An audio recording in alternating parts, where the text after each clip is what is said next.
को दुर्गा माँ माना जाता है और उनकी पूजा की जाती है, आज उसी स्टेट में बद से बदतर हाल हो रहा है।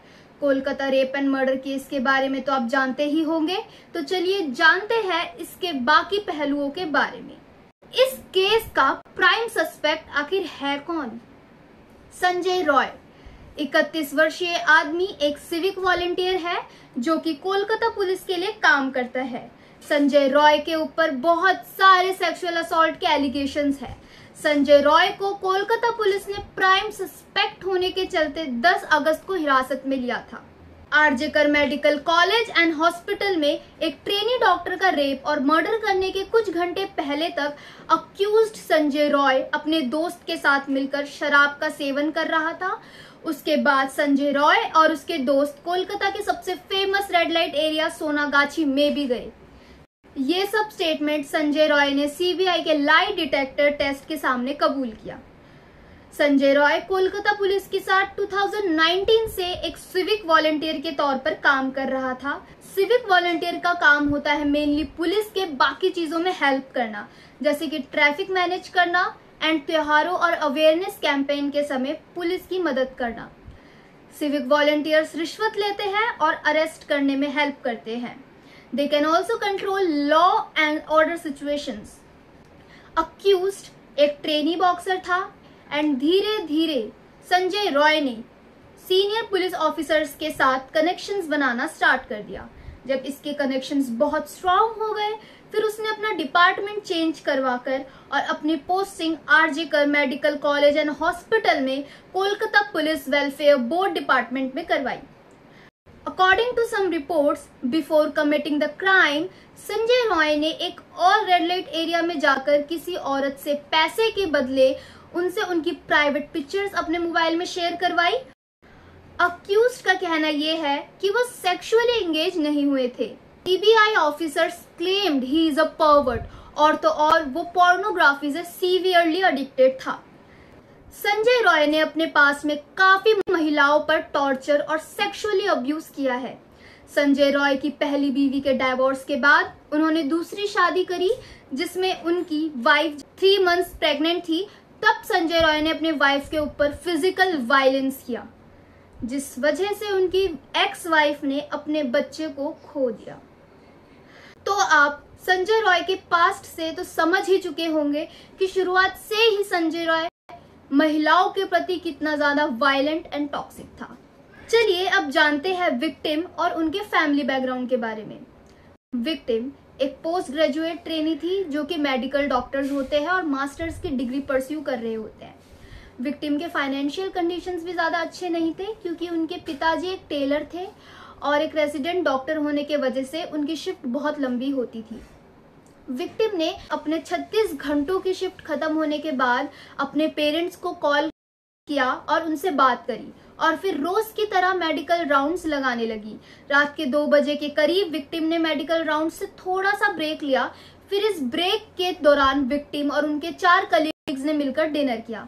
फिर डिनर करने के बाद वो ओलंपिक्स देखने लग गए, जहां वो नीरज चोपड़ा को सपोर्ट कर रहे थे। जैसे ही गेम खत्म हुआ, तब विक्टिम के सारे कलीग सेमिनार हॉल से बाहर चले गए और थकावट के कारण विक्टिम वहां ही रेस्ट करने लगी। सेमिनार रूम 3rd फ्लोर पर था और करीबन 50 लोग यहाँ बैठ सकते थे। रात के करीबन 3 बजे एक इंटर्न आकर विक्टिम को जगाता है और एक रिपोर्ट दिखाकर वहां से चला जाता है। तो चलिए अब जानते हैं कि आखिर 8 अगस्त की रात को ऐसा क्या हुआ था। संजय रॉय को अपने एक दोस्त को हॉस्पिटल में एडमिट करवाना था। वो भी एक सिविक वॉलंटियर था। जब ये क्रिमिनल हॉस्पिटल में आया था, उस समय भी वो विक्टिम को फॉलो कर रहा था।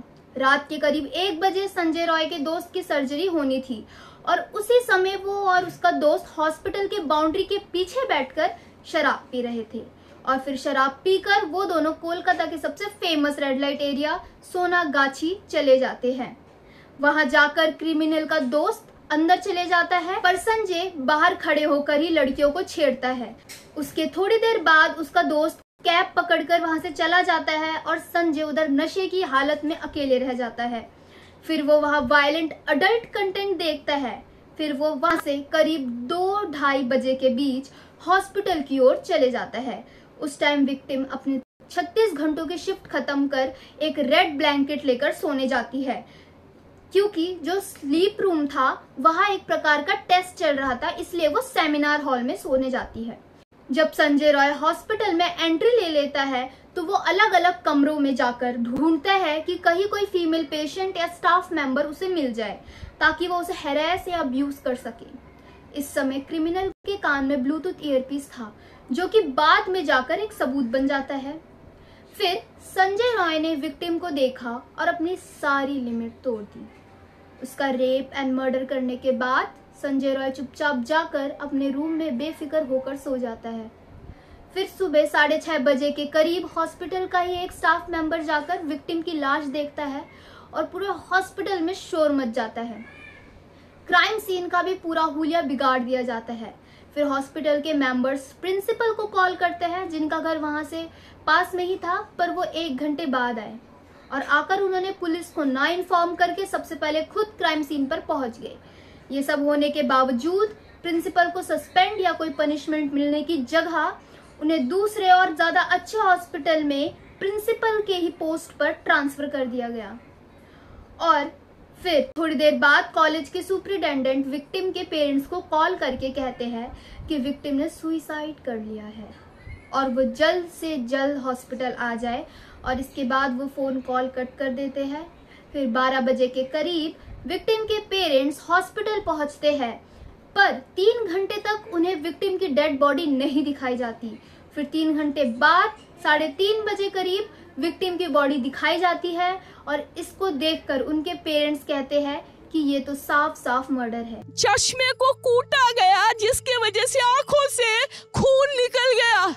What were the postmortem reports?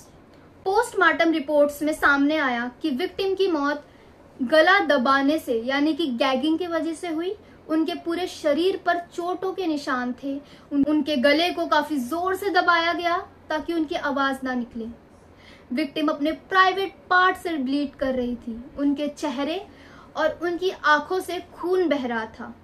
अभी मैं ये सबसे आग्रह करना चाहती हूँ कि उन अपराधियों को जल्द से जल्द पकड़ा जाना चाहिए और कड़ी से कड़ी सजा मिलनी चाहिए। उनके सजा का वजन उतना ही होना चाहिए जितना कि उनके अपराध का था।